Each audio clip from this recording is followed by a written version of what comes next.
Hi, today in front of me Nokia C31 and I'll show you how to log out from Gmail account on this device.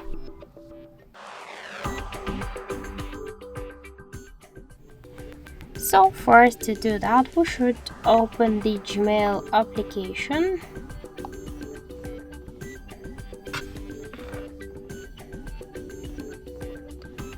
Okay, let's turn off the auto rotate option. And now, after the opening the application, we should tap on the right upper corner. Here you will see the Gmail account. If you want to log out from Gmail account in Gmail application, we should log out from Google accounts on our device. And to do that, tap to manage accounts on this device, tap to your account and click remove account. After that, confirm your action.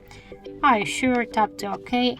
Just you should enter the PIN codes, passcodes, or one from your unlock and protect methods. And now in Google account settings, we can see that we just have no any logged in accounts. So let's go back to the application. And in application, we also can see that we successfully log out from Gmail app. So that's it. Thank you for watching, and if you find this video helpful, don't forget to leave a like, comment, and to subscribe our channel.